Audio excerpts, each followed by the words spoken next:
tchakatcha, tchakatcha, tchakatcha, faisait les roues du train sur les rails. Les enfants regardaient par la fenêtre et voyaient passer des gens, des animaux, des maisons, des villages que les trains laissaient derrière eux. Victoria pense à ses parents. Elle a passé quelques jours ensemble avec eux avant de prendre le train. Elle et sa mère ont fait des tonnes de sandwichs pour le voyage, rempli une malle avec un peu de vaisselle, quelques casseroles, des couvertures, fait les valises avec les linges des enfants. Sa mère a même rajouté une poche de fleurs, une canne de graisse, une poche de bines, une canne de mélasse, une canne de beurre d'arachide. Comme ça, à tes lits, si jamais tu as trop la nostalgie, tu pourras faire ma soupe au beurre de pinot que tu aimes tant. Elle a même mis 2 poules dans une cage. Victoria était émue de tant de sollicitude. Lorsque le train s'est mis en marche, elle a eu l'impression que tous ses os se déboîtaient, tellement la déchirure était forte. Mais elle n'a pas pleuré. C'est pas pour rien qu'elle s'appelle Victoria. Elle allait être forte pour les enfants. Et puis, Roméo serait là. Et ensemble, ils bâtiraient un royaume. Tchakatcha, tchakatcha, tchakatcha. Il faisait chaud dans les trains qui branlaient d'un bord et de l'autre. Des fois, ils arrivaient devant un pont temporaire et il fallait débarquer, armes et bagages. Le train passait tout seul, le pont, et les passagers, les animaux suivaient après. Tchakatcha, tchakatcha, tchakatcha. Passé la Tuque, il n'y avait que des lacs et des épinettes et des forêts.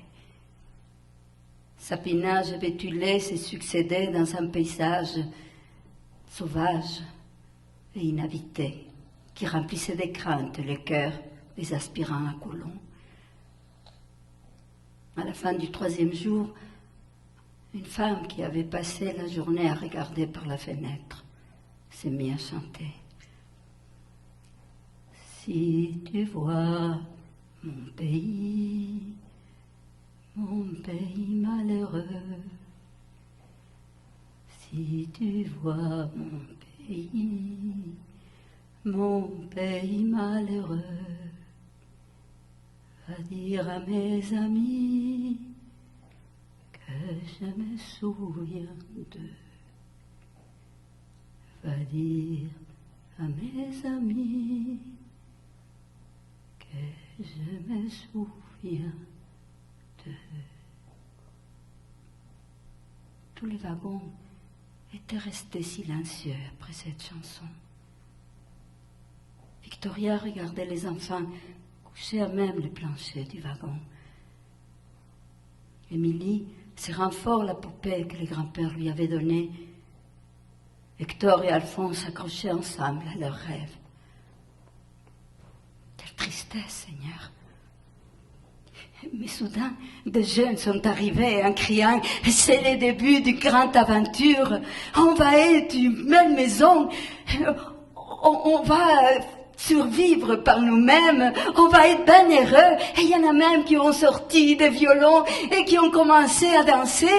Il y en a qui ont eu du fun dans ce voyage.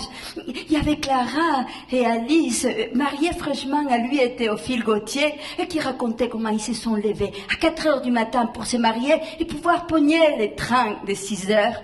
Et Fernand et Blanche, ils s'étaient rencontrés au cinéma à Montréal et tous les deux voulaient partir. Ça fait que le lendemain, ils se sont mariés et nous voilà. Ils étaient vraiment contents. Et Victoria s'est dit qu'elle aussi, elle va être bien heureuse. Elle va mettre sa vie entre les mains de la Vierge Marie et tranquillisée par la prière, elle s'installe tant bien que mal pour passer la dernière nuit dans le wagon.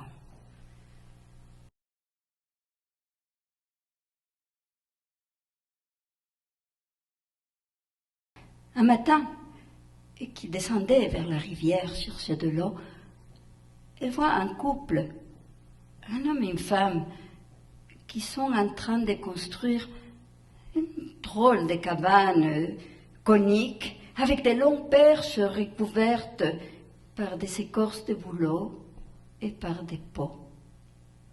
Des sauvages, pense-t-elle craintive. Mais elle est curieuse. Elle reste là à regarder.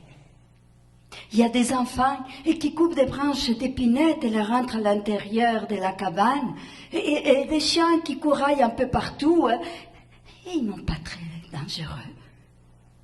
Soudain, avec fracas, le train traverse le pont de fer. Hispanaudana, s'écrie le petit sauvage. Tchou, tchou, tchou, tchou, tchou, tchou, et fait Émilie avec les deux frères en arrière. Et le petit sauvage, quand il voit ça, commence aussi à faire tchou, tchou, tchou, tchou, tchou, tchou. Bientôt, deux lignes d'enfants font les trains et finissent dans un grand éclat de rire.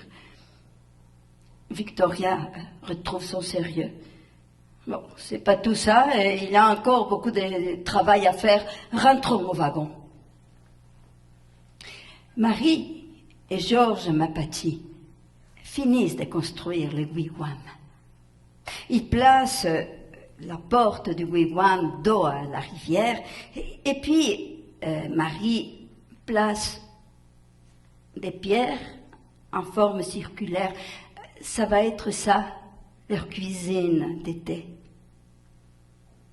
Il ne dit rien, mais il n'en pense pas moins. La vue de Victoria et les enfants l'a troublée. Des Wemitigojiks, des blancs. Il y en a de plus en plus depuis que le cheval de fer est arrivé. Je me demande d'où ils viennent. Ils ont des drôles de coutumes, ces Wemitigojiks. Ils abattent des arbres, ils se construisent des cabanes si lourdes qu'après ils ne peuvent plus les déplacer, ils sont obligés de passer là le reste de leur vie. Dans les bois, ils sont pas terribles, ils savent pas poser des filets pour pêcher, ils savent pas poser des collets, ils ont aucun sens de l'orientation. Combien de ces Wemitigojiks seraient morts si mon mari Georges ne les avait pas secourus?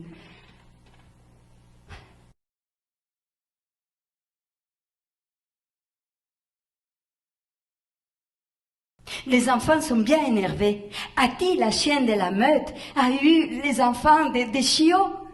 Pendant la nuit, 4 beaux chiots qui sont accrochés aux tétines. Noah, va vite chercher ses amis Wemitigojiks.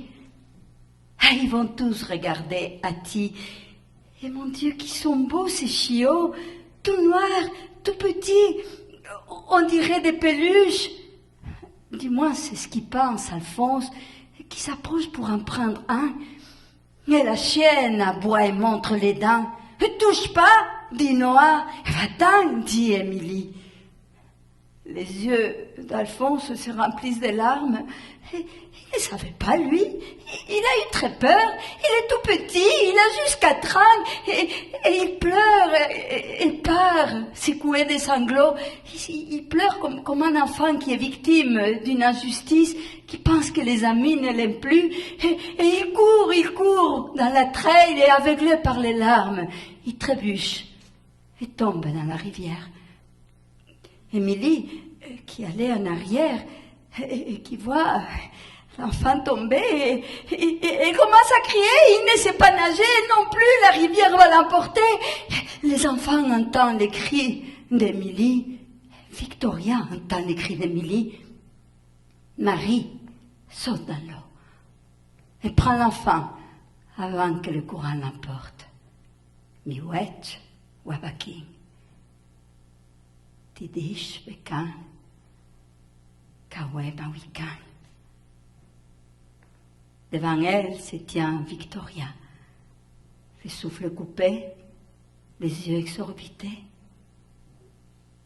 Alphonse, dit-elle, et elle éclate en sanglots. Marie lui tend l'enfant. Victoria le prend comme on tiendrait un nouveau-né. Merci, madame. Je n'oublierai jamais.